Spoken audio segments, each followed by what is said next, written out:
Hello everybody, I'm Alexy Khrabrov, the organizer of SF Scala, and here we are on location at Ticketfly, which actually recently moved to a new office with Chris Vogt, senior software engineer at X.ai out of New York. Welcome, Chris. Hi. It's great to have you here at SF Scala. It's great to be here. It's actually the second meetup we do at SF Scala at Ticketfly with you. Last time we've done one on Slick when you were at TypeSafe, and Slick was relatively new, so you were explaining everything about Slick. So let me ask you first, how did you get involved with Scala? What kind of attracted you to it? How you chose Slick as your project? Can you give us a little bit of your Scala history? Sure. So, I was studying in Germany at this university called Aachen, and at some point I had to write my master's thesis, and I was looking around a little bit. I liked the idea of writing it externally, and Scala seemed really interesting to me. I was doing a lot of Python back then, and I really was looking for something with a strong type system and more functional programming than Python, and Scala it was. So I got in touch with a lab and joined them for my thesis. And one topic that I've been interested in for a while back then was the whole topic of object relational mapping and the problems that many people have with these frameworks. And in the end, the mismatch between this object-oriented imperative world and the declarative SQL world seemed to be the clue, the missing part, like the complicated thing. And basically, doing something like this in Scala, which is functional, using a functional subset of Scala, allowed a much nicer correspondence, a much nicer mapping. So that was interesting, and EPFL was interested in the topic at the time, and TypeSafe shortly after with Slick. So that's how we started and built it.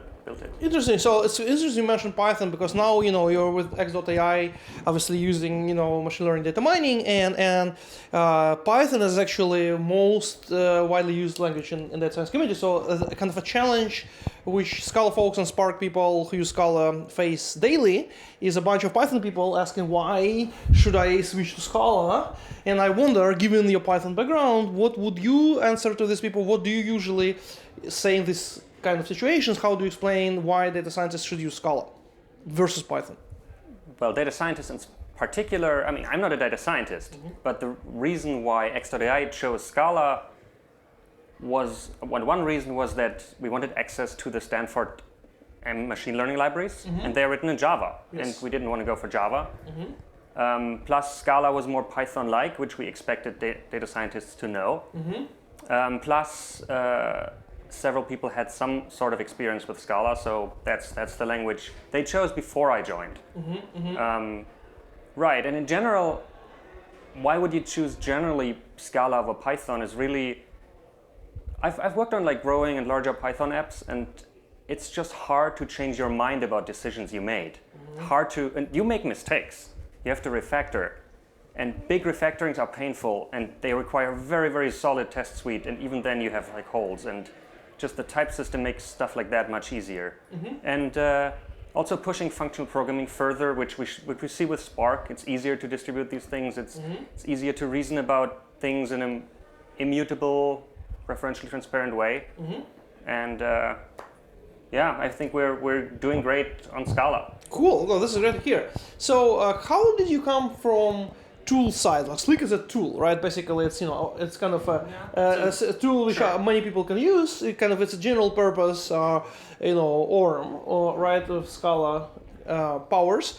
But X.ai is a startup with a product, right? So you basically went from the open source package contributor at TypeSafe to a senior software engineer at X.ai, making kind of a product and using Scala in the company setting. Can you talk about how these two things are different? Obviously, open source community versus building a product, and you probably cannot open source a bunch of stuff. You do it X.ai, right? So can you talk about how these things are different? How these two roles are different? Why product is more interesting to you at this point? It's when you're working on libraries, and especially when you're working inside of the small core Scala development team and ecosystem, then you have to correspond a lot with the community to actually figure out, are you building the right thing? Are you covering the right use cases? And one thing that interested me was being closer on the front lines to basically, I am someone who likes to build tools, who likes to build core components that accelerate the overall progress. But very crucial is building the right thing. That was my intention, to kind of go closer into industry. Also the grant which we had to help evolve Slick was limited for a certain time from the Swiss government. Okay. Right, and in fact there's a lot of tool building that needs to happen at X.ai as well, right? We're over 20 developers now. Okay. So I worked, for example, on our serialization library, and we open sourced that. All right. And we are planning to open source more. In general, it's just X.ai was also such an interesting, like, focused company. Like, we do one thing and we do this all the way. And AI is like, I'm a computer guy. I'm excited about AI. Right. No, AI is exciting, right? Like, I mean, this is sure. Like X.ai is actually one of the key kind of appealing pieces of, I think that company. So how did you meet them? Like, what is most interesting about X.ai for you? How I met them was quite random. Like, a friend of mine sent me a link he found somewhere. I was almost signing at another company at the time, but they just seemed to have such a clear message. So I got in touch with them. I talked to them about how they're doing things, what they're doing, how they see things, and all lined up. So I just joined them. And they used Scala before, so they've already made a decision to use Scala. Yes, they were committed to Scala, but they had one full-time Scala engineer and one data scientist who knew some Scala. Right. So they needed someone with experience to help basically build out the platform and scale it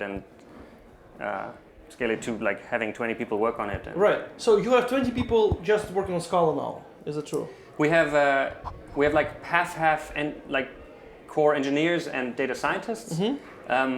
We have a little bit of Python and a little bit of Node, but the majority of the stuff is in Scala, yeah. And the data scientists write Scala code as well. Exciting. So, and the topic of your talk is FP, essentially for AI. And I mean, this is actually something we try to promote, strive to promote in Scala by the Bay, Big Data Scala, SF Scala communities. And, folks in our communities understand FP. Not many people actually do machine learning. So, on the other hand, people who do machine learning very rarely even know what functional programming is, less to know why this is important, right? So typically data science is done in Python, which has not much to do with functional programming to begin with, and even if you kind of try hard, it's hard, right? So I'm very interested. I know like you're gonna give a technical talk about this, but just from kind of your standpoint, this is, in my mind, it's a very good and cool way to actually do both things, because you want composable abstractions and a lot of algorithms can be kind of composed, but data scientists don't think this way, right? Like, they don't compose algorithms. Right. They just pick something off the shelf and then hack it together and copy paste it. And so how did you, especially like you mentioned some data scientists who work in Scala, how do you see the data scientists kind of, can they be taught this? Can they be even interested in this? Because some of them just want the graphs, they want the results, and they don't care how you get them, right? And they will copy paste stuff to get it, right? So how do you convince somebody that composable things are good? Like, what is interesting about this for you, and how do you try to promote this? What do you see in the industry?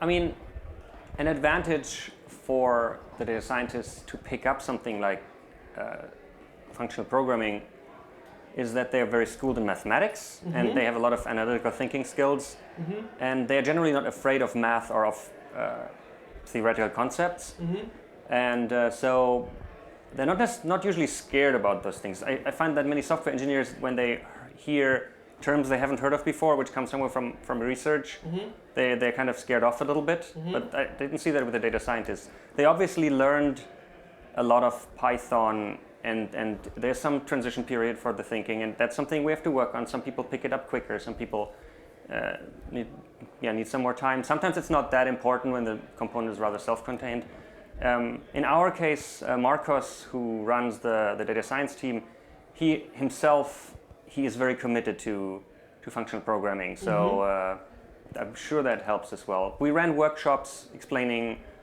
how important it is to work with immutable data structures and reason about things.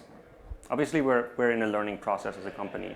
Nice. So we should team up on this, right? So kind of, if you know, my dream is that we have a library of abstractions for data science and algorithms and machine learning, which is composable, which is excellent, you know, functional programming style for a Scala engineer, right? But that can lead to, you know, orthogonal design for algorithms. So do you think, you know, it's possible to have such a library? Why don't we have it now? Like, do you think that, you know, if multiple startups team up, we can get this? What are your thoughts on kind of having this beautiful library of composable abstractions for AI? I think so. I think what needs to happen first is that we spread the knowledge about the fundamental building blocks. And this is still to a degree lacking. So my talk today is actually, most of these things can be applied to general software engineering, but we happen to use them in our company. Just working with the data scientists and working with some of the existing tools they use, I noticed that those tools are generally not built with composability and immutability in mind. And actually, we have exactly the problems that result from not doing that when we try to use these things, like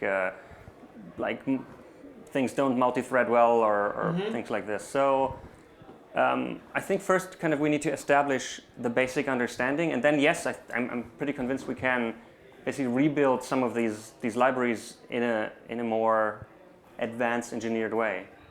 All right. No, this is a great plan. So I'll kind of wrap up, you know, with this hope. You know, if anybody is interested in collaborating with X.ai, with Nitro, SF Scala, you know, please, you know, find kind of like-minded community members, contact us, and let's make this library happen. And we're looking forward to your talk. Yeah. Thanks for having me. Thanks.